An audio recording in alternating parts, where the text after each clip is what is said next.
चलिए स्टूडेंट्स, हम लोग कर रहे हैं प्रश्न संग्रह 3.4 जो कि शाब्दिक प्रश्न है। उसमें हम लोग 3 प्रश्न कर चुके हैं।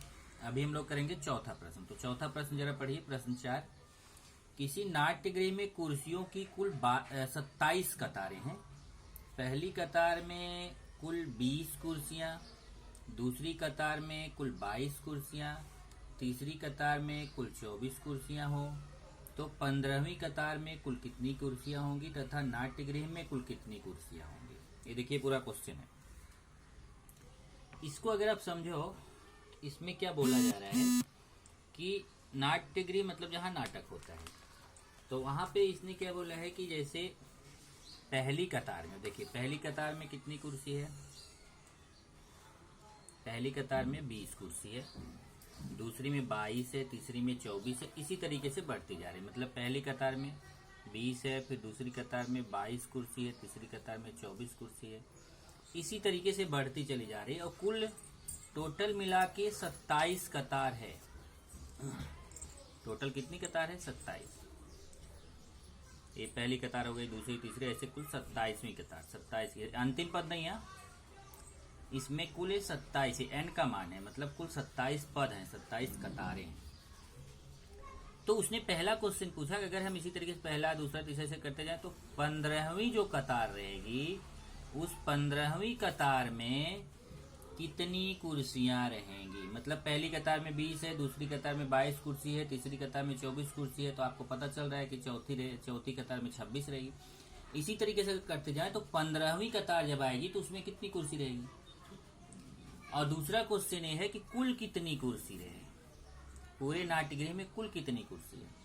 तो इसका मतलब हुआ कि जब 15वीं कतार बोला है तो 15वां पद निकालना है। मतलब यहाँ T15 निकालना है। केवल ये जो 15वां पद है वो निकालना है कि 15वीं कतार में कुल कितनी कुर्सियां। और जब बोला कि कुल कितनी कुर्सियां हैं, तब आप समझ जाओ ये पूरी कुर्सी जोड़नी है। 20 में 22, 24 ये सब जोड़ के बताना है। पूरा 27 कतार है, 27 कतार में कुल कितनी कुर्सियां जोड़ के बताना है। तो यहाँ पे SN का फॉर्मूला S27 निकालना है। तो एक बार T15 निकालना है तो पता चलेगा 15वीं कतार में कितनी कुर्सी है, और एक बार S27 निकालना है तो पता चलेगा कुल कितनी कुर्सी है। यही चीज यहाँ पे देखिए, पहली कतार में कुर्सियों की संख्या को प्रथम पद ये बोलेंगे, 20 हो गया। क्योंकि प्रत्येक कतार में कुर्सियों की संख्या अंगृहती श्रृंखला में है। देखो 2-2 बढ़ती जा रही है, 20 के बाद 22, 22 के बाद 24, तो 2-2 बढ़ रही है, तो अंगृहती श्रृंखला में है। तो सामान्य अंतर D क्या हो जाएगा? T2 minus T1। तो T2 का मान 22 है, T1 का 20 है, तो 2 हो गया। A का मान 20 हो गया, D का मान 2 हो गया। अब हमें क्या क्या निकालना है? एक तो 15वीं कतार में कुर्सियों की संख्या निकालना है, T15 क्वेश्चन मार्क, और दूसरा नाट्यगृह में कुल कुर्सियां निकालना है, मतलब S27 क्वेश्चन मार्क। अब अगर मैं इस क्वेश्चन को छोड़ दूं तो आप इजिली कर सकते हैं। जैसे कि यहाँ पे जब T15 निकालना है तो Tn का फॉर्मूला लगाएंगे, और जब S27 निकालना है तो Sn का फॉर्मूला लगाएंगे। तो एक बार Tn का फॉर्मूला लगा के T15 निकाल लो। n की जगह 15 है तो यहाँ n की जगह 15 रखना। A का मान 20 है और D का 2 है। ये कैलकुलेशन कर लिया।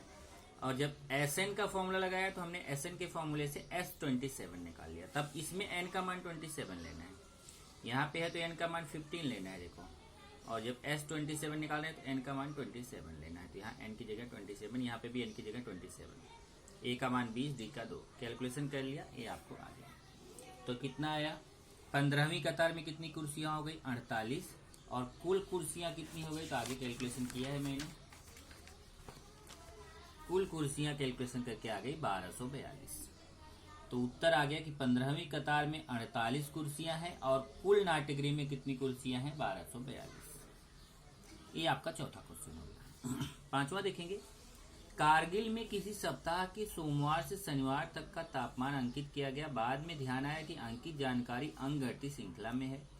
सोमवार तथा शनिवार के तापमान का योगफल मंगलवार तथा शनिवार के तापमान के योगफल से 5 अंश अधिक है, 5 डिग्री सेंटीग्रेड अधिक है। ये देखिए डिग्री और SC लिखा है, मतलब सेंटीग्रेड, डिग्री सेंटीग्रेड अधिक है। यदि बुधवार का तापमान -30 डिग्री सेंटीग्रेड हो तो प्रत्येक दिन का तापमान ज्ञात करो। पहले तो डिग्री सेंटीग्रेड से आप कंफ्यूज मत होना कि डिग्री सेंटीग्रेड ये जो होता है तापमान, नापने की इकाई होती है। तापमान क्या होता है?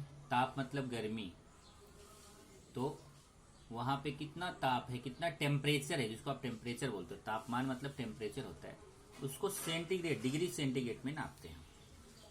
तो यहां देखो कि इसने बोला कि कारगिल में जब तापमान नापा गया तो सोमवार से शनिवार तक का नापा गया। तो सोमवार से शनिवार तक को टोटल कितने दिन होते हैं? देखो, सोमवार, मंगलवार, बुधवार, गुरुवार, शुक्रवार, शनिवार, टोटल 6 दिन होते हैं। तो ये माना सोमवार से शनिवार तक का तापमान, तो सोमवार का तापमान T1 मान लिया, मंगलवार का T2 मान लिया, बुधवार का तापमान T3 मान लिया, गुरुवार का T4 मान लिया, शुक्रवार का T5 और शनिवार का T6। टोटल 6 दिन होते हैं, उसका T1, T2, T3, T4, T5, T6 ऐसा मान लिया उसका तापमान। ये सोमवार का है, मंगलवार का है, बुधवार का है, ये गुरुवार का है, शुक्रवार का है, शनिवार का है। अब यहाँ पे 2 शर्तें दी गई है, उन 2 शर्तों के हिसाब से क्वेश्चन में चलेंगे। पहली शर्त ध्यान से पढ़ो क्या है। पहले तो यह है कि अंगरती श्रृंखला में है, ओके, तो हम यहाँ पे अंगरती श्रृंखला का सूत्र यूज कर सकते हैं। और दूसरा क्वेश्चन क्या है कि यहाँ पे शर्त पहली क्या है, देखिए, सोमवार तथा शनिवार के तापमान का योगफल। देखो ये पहला इतना करो, सोमवार, ध्यान से सुनो, यहाँ ध्यान दिमाग लगाओ जरा, सोमवार तथा शनिवार के तापमान का योगफल। तो सोमवार और जो शनिवार का तापमान है उसका योगफल करना, मतलब उसको जोड़ना है। तो सोमवार का तापमान देखो कितना है, T1, और शनिवार का तापमान कितना है, T6।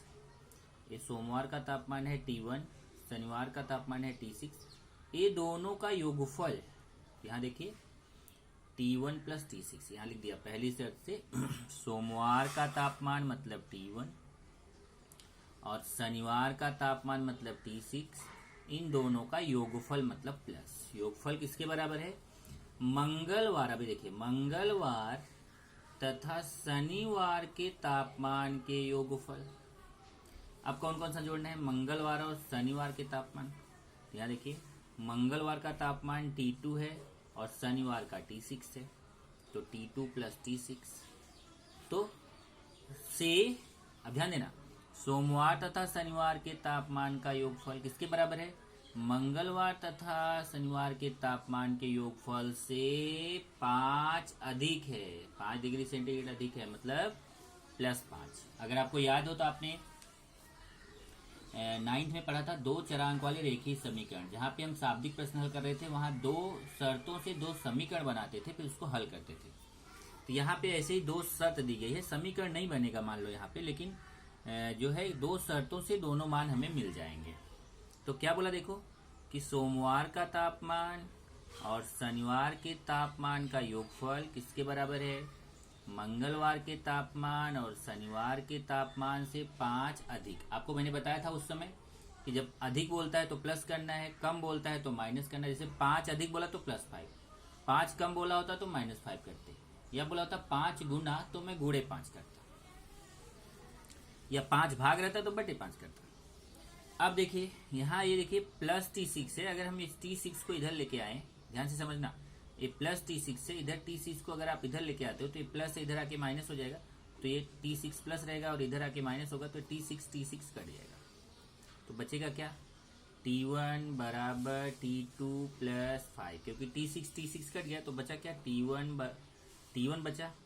अभी बोलोगे प्लस कहाँ चला गया? जब ये T6 प्लस और ये T6 माइनस कट जाएगा तो चिन्ह भी चला जाएगा। T1 बराबर T2 प्लस 5। अब यहाँ पे T1 का मतलब A होता है। अब मैं A और D में जाता हूँ, तो T1 मतलब A होता है, आप जानते हो, पहला पद को T1 भी बोलते हैं, A भी बोलते हैं। और T2 में ये सूत्र लगा दीजिए, Tn बराबर A plus n minus 1D, ये सूत्र है देखो Tn का, Tn बराबर A plus n minus 1D। इस सूत्र में T2 में लगाना है, तो मतलब जब Tn है तो यहाँ n है, जब T2 रहेगा तो n की जगह 2 हो जाएगा। देखो ध्यान से समझना, यही सूत्र यहाँ लगाया गया, देखो ये सूत्र यहाँ लगाया गया, केवल फर्क क्या है, इस सूत्र में जहाँ n है वहाँ 2 लेना है हमें, तो देखो T2 हो जाएगा, तो T2 की जगह आएगा A प्लस 2 माइनस 1D, ये देखो A प्लस 2 माइनस 1D और A प्लस 5। अब A बराबर A प्लस 2 में से 1 गया, 1 बचेगा, 2 में से 1 गया 1D, तो यहाँ 1 छिप जाता है, ए प्लस यहाँ एक छिपा हुआ, देखो दो में से एक गया, एक डी आएगा, एक डी आएगा तो एक छिप गया, प्लस 5। अब यहां से देखेंगे तो ए प्लस में है, इधर आके माइनस हो जाएगा, यहाँ पहले से ही ए प्लस में है और ए भी ए प्लस में, इधर आके माइनस हो जाएगा, ए और ए कट जाएगा, तो बचेगा क्या, इधर कुछ नहीं बचेगा मतलब 0, और इधर बचेगा डी प्लस 5। और प्लस 5 को बराबर किधर लाएंगे तो -5 हो जाएगा, प्लस 5 को बराबर किधर लाएंगे तो -5 हो जाएगा, तो डी का मान मिलेगा -5। अब कुछ लोग सोच रहे होंगे सर डी तो इधर आया तो -d होना चाहिए, नहीं डी मैं इधर नहीं लाया हूं, मैं +5 को इधर लाया हूं, तो +5 इधर आके -5 हो गया और डी अपनी जगह है, प्लस में है, प्लस में है। अब पहली शर्त से हमें डी का मान मिल गया। अब दूसरी शर्त देखते हैं, दूसरी शर्त क्या है, दूसरी शर्त है यदि, ये आसान शर्त है, यदि बुधवार का तापमान -30 डिग्री सेंटीग्रेड हो। बुधवार का तापमान कितना दिया है -30, तो यहाँ देखिए बुधवार मतलब कौन हुआ, देखिए सोमवार मंगलवार बुधवार, मतलब T3 का मान दिया है -30। ये देखिए दूसरी शर्त से बुधवार का तापमान, तो बुधवार का तापमान मतलब T3 बराबर -30। बुधवार का तापमान कितना दिया है -30। अब यहाँ फिर T3 में जैसे यहाँ देखो T2 के लिए इधर फॉर्मूला यूज किया था, वैसे ही T3 के लिए भी यूज करेंगे। यहाँ देखो फॉर्मूला क्या है, Tn बराबर a + n - 1d। अब यहाँ जब हम T3 करेंगे तो n की जगह 3 हो जाएगा, तो n की जगह 3 होगा तो a + 3 - 1d ऐसा आएगा। यहाँ देखिए a + 3 - 1d, तो T3 में ये फॉर्मूला लगा दिया, तो T3 का फॉर्मूला लगाने पे आ गया a + 3 - 1d और इधर -30। a + 3 में से गया 2d बराबर -30। अब यहाँ d का मान -5 है, तो d की जगह -5 रख दो, a + 2 गुणे d का मान -5 बराबर -30। अब यहाँ a और यहाँ इन दोनों का गुणा करो तो पहले चिन्ह का गुणा होगा, प्लस और माइनस का गुणा, -2 × 5 = 10, ये वैसे ही फिर -10 बराबर उधर जाएगा तो +10 हो जाएगा, यहाँ a बचेगा, देखिए ये अपनी जगह है, ये -10 बराबर किधर आके +10 हो जाएगा, माइनस प्लस घटता बड़ी संख्या का चिन्ह, 30 में से 10 गया 20, बड़ी संख्या के सामने माइनस है तो माइनस। इस तरीके से सोमवार का तापमान आ गया -20।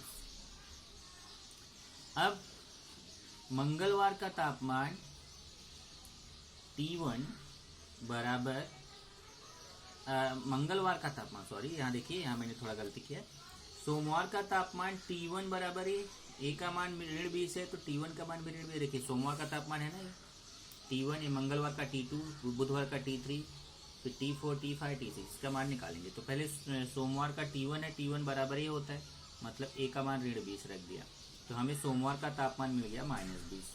फिर मंगलवार का यहाँ T2 लिखेंगे, यहाँ T2 हो जाएगा, T2 बराबर T1 + d। अब देखिए T1 का मान कितना है -20, तो T1 की जगह -20 प्लस d का मान कितना है देख लो, -5 है, तो यहाँ d की जगह -5, ये -20 अपनी जगह रहेगा और ये गुणा हो जाएगा, देखो प्लस और माइनस का गुणा -5, माइनस माइनस जोड़ा जाता है, बड़ी संख्या का चिन्ह, 20 और 5 25, बड़ी संख्या 20 है उसके सामने माइनस तो माइनस। सेम तरीके से बुधवार का तापमान निकालेंगे, T3 बराबर T2 + d। देखो बुधवार का क्या है, T3 है, और T3 का फॉर्मूला आप जानते हो, T2 + d। T2 का मान कितना आया -25, तो T2 की जगह -25 प्लस d का मान कितना है -5, तो यहाँ d की जगह पे -5, फिर वही -25 प्लस माइनस का गुणा -5, माइनस माइनस जोड़ा जाता है, बड़ी संख्या का चिन्ह, 25 और 5 30, बड़ी संख्या के सामने माइनस। सेम तरीके से ये गुरुवार, शुक्रवार और शनिवार का भी तापमान मैंने यहाँ निकाला है, T4 T5 T6। तो इस तरीके से हमें मान मिल गए। देखो सोमवार का तापमान -20 डिग्री सेंटीग्रेड, मंगलवार का तापमान -25 डिग्री सेंटीग्रेड, बुधवार का तापमान -30 डिग्री सेंटीग्रेड, गुरुवार का तापमान -35 डिग्री सेंटीग्रेड, शुक्रवार का तापमान -40 डिग्री सेंटीग्रेड और शनिवार का तापमान -45 डिग्री सेंटीग्रेड। यहाँ उत्तर में लिख दिया, देखो ये सोमवार का हो गया, मंगलवार का, बुधवार का, गुरुवार का, शुक्रवार का, शनिवार का। अब प्रश्न 6 है, अंतर्राष्ट्रीय पर्यावरण दिवस के उपलक्ष्य में त्रिभुजाकार जमीन पर वृक्षारोपण कार्यक्रम आयोजित किया गया। पहली पंक्ति में 1 पौधा, दूसरी पंक्ति में 2 पौधे, तीसरी पंक्ति में 3 पौधे, इस प्रकार 25 पंक्तियों में पौधे लगाए गए। तो कुल कितने पौधे लगाए गए? बहुत आसानी क्वेश्चन है। ये देखिए पहली पंक्ति में 1 पौधा लगाया गया, फिर दूसरी पंक्ति में 2 पौधे लगाए गए, तीसरी पंक्ति में जो है वो 3 पौधे लगाए गए, चौथी पंक्ति में जो है वो 4 पौधे लगाए गए। इस तरीके से त्रिभुजाकार रूप में पौधा लगाया गया। तो यहाँ प्रथम पद ए का मान कितना हो गया 1, और सामान्य अंतर डी देखो, ये 1 है ये 2 है, T1 का मान 1 है T2 का 2, तो D बराबर हो जाएगा T2 माइनस T1, तो 2 ऋण 1, तो वो भी हो जाएगा 1। तो प्रथम पद ए भी मिल गया, सामान्य अंतर डी भी मिल गया। अब उसमें क्वेश्चन बोला है कि बताइए इस प्रकार से अगर कुल ये पहली पंक्ति हो गई, दूसरी, तीसरी, चौथी, ऐसे कुल अगर 25 पंक्तियां हो तो कुल कितने पौधे हो जाएंगे। तो जब कुल पौधा है तो ये पूरा जोड़ के लेना पड़ेगा, तो यहाँ S25 निकालना है। वही देखो यहाँ पे किया गया है कि पहले D बराबर T2, यहाँ पे देखिए पहली पंक्ति में पौधे की संख्या को A बोलेंगे, तो पहली पंक्ति में कितना पौधा लगाया गया, देखो पहली पंक्ति में 1 पौधा लगाया गया, A बराबर 1 हो गया। इसके बाद हर पंक्ति में 1-1 पौधा बढ़ रहा है, तो D का मान क्या हो गया, देखो दूसरी पंक्ति में 2 पौधे लगाए गए, तो यहाँ 2 में से 1 गया 1, मतलब 1-1 का अंतर हो रहा है, पहले में 1, फिर दूसरे में 2, तीसरे में 3, ऐसा 1-1 का अंतर हो रहा है। D का मान 1 हो गया।